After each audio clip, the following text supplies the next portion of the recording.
Hello guys, bienvenue chez La Doua, it's about everything. Et actuellement, on va dire 2025, au-delà d'être l'année des éveils, c'est l'année de lancer des poursuites.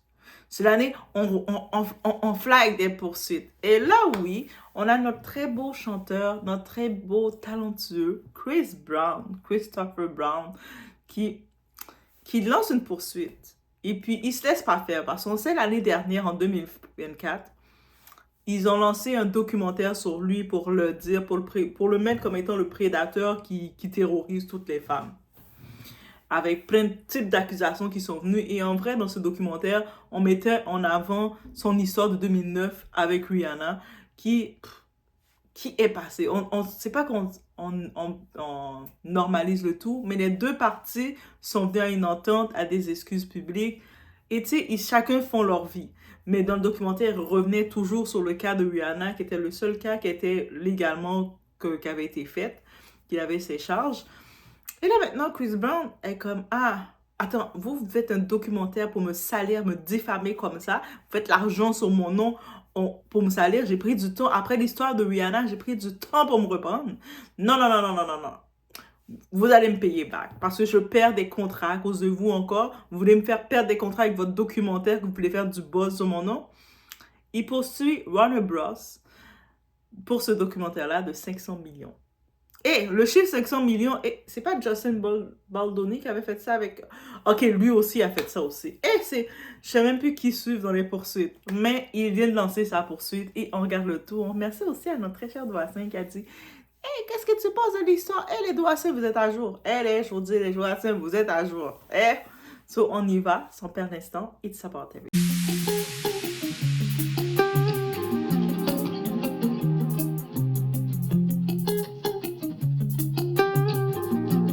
Donc, en vrai, ce documentaire, le titre du documentaire, je l'ai pas regardé, mais déjà le titre, c'est agressif. Là. Ça venait Chris Brown, An History of Violence. Là, pour dire que lui, c'était limite... Quand tu regardes un titre comme ça, c'est limite ton portrait comme un prédateur. C'est juste ça qu'il fait. Et je me disais, c'est sûr, ce documentaire-là, c'est pas un documentaire qui va parler de sa musique ou qui va parler de quoi que ce soit. Et en effet, c'est ça qu'ils ont fait avec ce documentaire. Donc, ils l'ont limite mis de V en série et d'agresseur aussi. On l'a vraiment décrit comme ça. Et donc, c'est sûr que quand tu regardes ça, déjà pour lui, il y a plusieurs contrats jusqu'à maintenant. Il perd encore suite à son événement avec Rihanna parce que c'est l'événement concret qui reste dans son histoire. Les autres, des histoires de coupe et sous avec Kakuracha, et les autres, c'est pas concret. On se rappelle qu'il a aussi ses enfants. Je pense qu'il a maintenant 3 enfants et c'est lui qui a la garde de ses enfants. Ça veut dire quelque chose. Ça veut dire que légalement, on l'a jugé apte pour avoir les gardes de ses enfants. Donc, il ne paye pas de pension alimentaire à ses légaux qu'on fait des enfants avec lui. C'est lui qui a la garde de ses enfants. Ça veut dire beaucoup de choses. Et là, un documentaire sort comme ça. Les protections de la jeunesse étant en Amérique, qu'est-ce qu'ils risquent de faire? Ça peut le causer des problèmes, là. Ils vont commencer à se dire, et en plus, il a les enfants. Ça peut poser des problèmes même avec la garde de ses enfants et plein de choses comme ça, on peut venir sur lui. Donc, il a dit non, non, non, non, non, non, non. Là, au-delà que vous me nuisez dans mes contrats, vous me nuisez encore dans mon image. Et là, maintenant, mes enfants, vous risquez de me nuire dans la garde de mes enfants. Et j'y vais dans ce sens-là, mais je pense que il a complètement raison de faire une plainte complète. Surtout. 500 millions, c'est le prix 1 pour que ce soit comme il veut faire une poursuite, mais pour que ce soit, est-ce qu'il va avoir ce montant-là? Je sais pas. Est-ce qu'il va avoir plus que ce montant-là? Je sais pas. Est-ce qu'il va avoir moins que ce montant-là? Je sais pas. Mais lui réclame 500 millions. Donc, c'est comme un demi-million. Il n'a pas demandé le billion, mais il a demandé la moitié du billion. On y va, on est. Et ici, chez les Doissons, on est fort en mathématiques. On a fait le demi-million. C'est juste ça qu'il réclame. Et dans sa plainte, il reproche aussi aux producteurs, donc, d'avoir fondé, tu sais, tous leurs projets qu'ils ont fait en faisant le documentaire, c'était que pour faire du buzz sur lui. Et puis, il n'y a eu aucun devoir journalistique de vérifier. Quand ils ont fait des personnes venir dire, je veux témoigner, j'ai mon témoignage, ils ont fait aucune vérification, s'assurer que la personne était réelle. C'était un humain, c'était une vraie humain. Ben, oui, c'est des humains, mais vous comprenez que c'est des vraies causes. Par exemple, ils ont mis le tout, ils ont reçu la plainte, ils ont mis tout le documentaire, ça tournait autour d'une femme anonyme, une Jane Doe, qui justement faisait une plainte qui avait été rejetée. Elle avait déjà fait une plainte contre lui, mais la plainte, du point de vue légal, quand elle l'a faite, ça a été rejeté. Les juges l'ont dit, retourne boire du thé, ça fonctionne pas comme ça. Et eux autres ont pris cette dame-là, et puis ils ont fait leur documentaire basé sur ça. Et puis, ils ont même dit quand ça a été rejeté parce qu'ils ont dit elle était pleine de mensonges. Cette dame-là, quand on a fait la plainte, il y avait plein de mensonges, plein de contradictions, rien n'allait. Et eux autres, ils ont quand même pris la dame, ils ont dit on va faire un documentaire sur toi.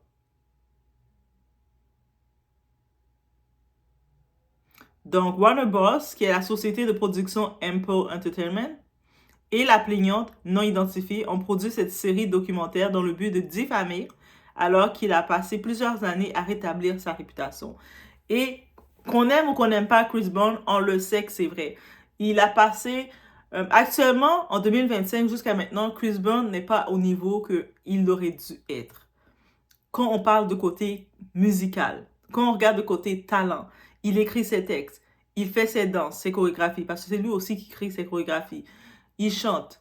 En plus de chanter R&B, il rappe aussi. Parce qu'on l'a vu faire du rap. Et il est fort. Moi, je trouve que côté rap, c'est mon opinion personnelle. Vous pouvez avoir votre propre... le dire dans les commentaires si vous êtes d'accord ou pas. J'aime bien Drake quand il rappe, mais je trouve il rappe encore mieux que Drake. Bien sûr, je préfère Chris Brown, pardon. Je préfère quand il chante parce qu'il a tellement une belle voix qu'il est bon quand il chante. Mais s'il déciderait de faire aussi, de alterner entre rap et le chant, de faire un rap, un son, trois chansons, un rap, ça serait bon aussi. Parce qu'il sait rapper. Le type sait rapper. Et il écrit ses textes. Donc, malgré tout, sa carrière, avec toutes les histoires, la séquence de Rihanna, ça a tellement été difficile. Et jusqu'à maintenant, récemment, il perd des deals. Jusqu'à maintenant, il y a des contrats, il est encore blacklisté dans certains endroits. On se rappelle à une époque, même Rihanna, quand elle a vu comment c'était tough pour lui, c'était dur pour lui, elle avait fait un meilleur chose publique pour le dire, regardez, je l'ai pardonné, on s'est pardonné, laissez-le tranquille, c'est beau, chacun fait sa vie, le pardon a été fait, laissez-le faire sa vie. Elle-même est obligée de se mettre debout pour le demander pardon. Donc, ok. Et là, chacun fait leur vie. Donc, on se rappelle encore, en 2009, quand il avait plaidé coupable de violence domestique et menaces, son ex-petite amie qui était Rihanna. Donc, il avait fait des menaces. Il avait été en 2009, de 2009 jusqu'à 2025, ça fait quand même plusieurs années. Dans cette époque, ça n'excuse pas, non pas son geste est excusable parce que ce qu'il a fait était très grave. Donc, s'il a les conséquences, c'est les conséquences.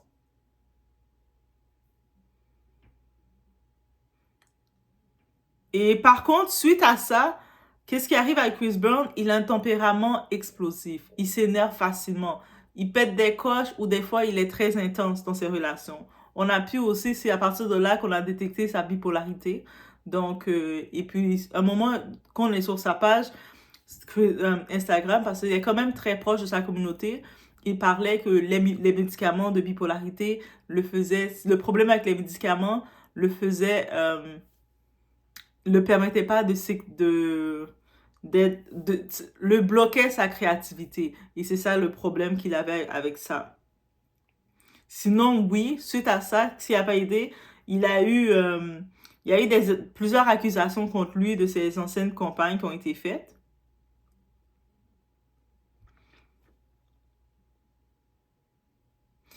Donc, en tant que tel, ici, l'action qui est faite contre Warner Bros. Reconnaît que justement Chris Brown, il reconnaît que dans le passé, il n'était pas un enfant de cœur, c'était pas un petit ange, c'était pas un petit mouton. Il a fait des mauvaises choses, il reconnaît encore ça. Et que aussi on reconnaît, mais tu sais, son passé ne définit pas son présent. Et maintenant, de maintenant, il s'est stabilisé depuis que aussi qu'il... Je penserais que la période vraiment que ça a eu a été cette déclic, quand il a eu sa première fille, là il a 3 enfants je pense, mais sa première fille, Royalty, je pense que c'était là, ça a été son gros déclic. Si on suit la carrière de Chris Brown, c'est à partir de là qu'il a eu son gros déclic de tu sais, de laisser tomber les relations toxiques, de pas se mettre avec des goûts problématiques qui vont faire sortir le démon chez lui, surtout sachant que lui est très expressif et très colérique. Donc, il a commencé à faire attention à son image parce qu'il en a souffert. Et c'est surtout pourquoi je dis c'est à partir de sa première fille, Royalty, qui a été son déclic. Parce qu'on se rappelle, la mère de Royalty, c'était juste une go comme ça. Mais c'était pas sa copine officielle. Mais elle pensait garder l'enfant parce qu'elle se disait, lui est réputé pour être colérique, pour être bizarre. Donc, c'est sûr qu'elle va avoir une belle pension alimentaire de lui. Elle va être riche, là. Elle va faire sa fortune de lui. Elle va devenir au même niveau que les Bill Gates. Mais, par contre, lui a dû travailler beaucoup sur lui-même. Il a beaucoup écouté le côté. Il a ses avocats, ses conseillers. Puis, il a vraiment écouté. Il a vraiment fait un travail sur lui-même, sur son entourage, sur beaucoup de choses pour être en mesure de garder la garde de son enfant. Et il a pu le faire. Il a eu 2 autres enfants et il a aussi c'est lui qui a la garde des enfants. Le 3e enfant, je pense qu'il est la baby mom, la mère de l'enfant, elle est toujours dans le parage. Je sais pas s'ils sont ensemble ou relation ouverte, mais elle est toujours là dans les tournages avec eux. L'enfant est petit aussi. Mais sinon, c'est quand même beaucoup de travail qu'il a pu faire de son passé.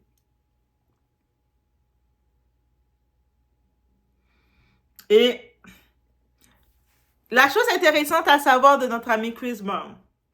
Chris Brown, il a dit, il s'engage à faire un don d'une partie des 500 millions de dollars. Il n'a pas dit toutes les 500 millions. Soyez pas excités, il va nous donner 500.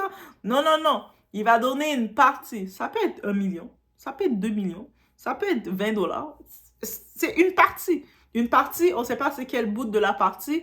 Ça peut être 1 dollar, c'est symbolique. Mais il va donner une partie de... S'il gagne, il a gain, il va donner une partie de ces 500 millions de dollars qu'il réclame, de 500 millions de dollars.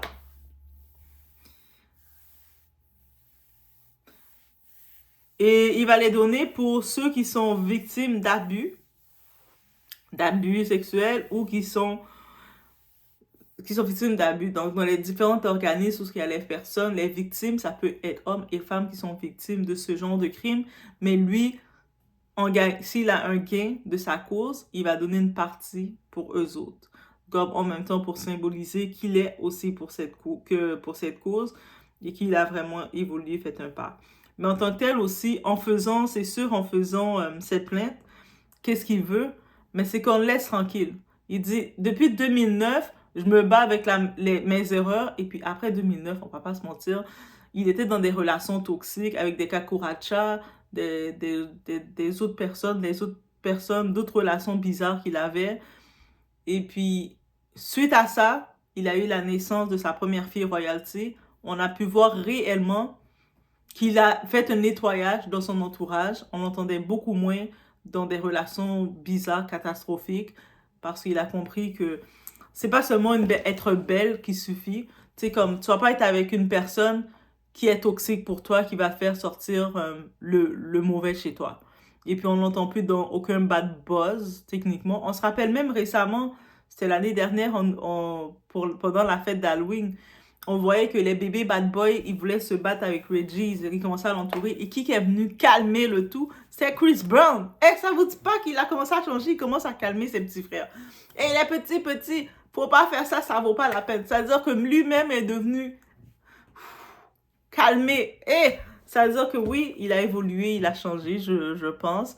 Et que oui, en tant que tel, ce documentaire-là avait aucune raison d'être sorti. C'est un documentaire pour nuire. Aussi simple que ça. Et puis, c'est vraiment de mauvais jugements. La production qu'on fait de ça, Warner Bros., ils ont juste des mauvais jugements. Ils ont pensé au côté, comme c'est Chris Brown, ça va attirer l'attention, on va péter sur lui. Aussi simple que ça. Ils ont pris déjà le dossier sans aucune recherche. Déjà, les juges, quand cette femme avait fait des accusations à Chris Brown, les juges ont dit, c'est un fouillis, il y a plein de mensonges, il y a plein de choses aucune cohérence. Ils ont rejeté le cas. Et puis eux autres décident de prendre le cas rejeté, aller dans la poubelle du juge et de dire on va faire un documentaire sur ça. Et dans ce documentaire-là, la plupart du temps, il revenait à parler de l'événement de Rihanna. Même Rihanna aurait pu porter une poursuite, dire laissez mon nom tranquille. Vous avez utilisé trop mon nom. Oh non, si Rihanna fait ça, on peut plus dire oui, oui. Oh my god, ça va être compliqué. Mais bref, qu'est-ce que vous en pensez? Mais c'était vraiment cette petite actualité, cette actualité, oui, on attend la suite pour voir est-ce qu'il va gagner. Warner Bros, est-ce qu'ils vont devoir renvoyer quelques personnes pour pouvoir payer le 500 millions? Et si c'est le cas, rappelez-vous qu'il va donner une partie dans les organismes pour aider les personnes qui sont victimes de ce genre de crimes dans leur vie. Donc, il pense au social. Donc, il a vraiment une pensée pour le social, dire que on me dépeint, on m'a fait un documentaire pour encore me salir, pour me mettre comme étant un prédateur, une chose comme ça. Je suis pas du tout. Et le timing pour lui, je trouve que concernant ce documentaire quand il est sorti, le timing pour lui, ça n'a pas fait je trouve pas que ça a fait un gros, ils ont pas fait des ventes, eux autres ils étaient prêts à tout risquer, faire un documentaire aussi trash comme ça sur lui, mais ça n'a pas passé tant que ça, parce que c'est dans la même période, je pense, ou dans les périodes, l'histoire de Didi, Didi avait la vedette, c'est pour ça que Didi était jaloux quand il a vu que l'autre prisonnier, Luigi, est venu, parce que toute l'attention était sur Didi, fait que son documentaire, pour lui, est pas trop passé, mais c'est quand même là, et une image comme ça que lui, depuis 2009 et depuis cette période, ce qu'il avait, qui pouvait être incontrôlable, ingérable, ben, faut arrêter. Il a 3 enfants maintenant avec lui. Il veut pas que cette image-là revienne. Ses baby moms, les mères de ses enfants, décident de jouer sur ce documentaire-là pour dire, ah, mais regardez le documentaire, vous n'avez pas vu? Finalement, c'est nous qui doit avoir la garde des enfants. Il prédit tout ça, là. Comme rester tranquille. Osez même pas. Donc, c'est ça. Les hommes aussi portent plainte, ont le droit de porter plainte, comme on a Justin Baldoni et on a Chris Brown. Donc, on attend la suite. Laissez-moi savoir, vous en pensez quoi? Est-ce que vous êtes d'accord qu'il lance sa plainte et pour qu'on le laisse un peu tranquille, finir le reste du temps à se concentrer dans la musique? Il peut se concentrer à continuer de faire sa musique tranquille et puis s'occuper de ses enfants et puis manger ses pommes. Donc, dites-moi ce que vous en pensez. On se retrouve aux prochaines vidéos, guys.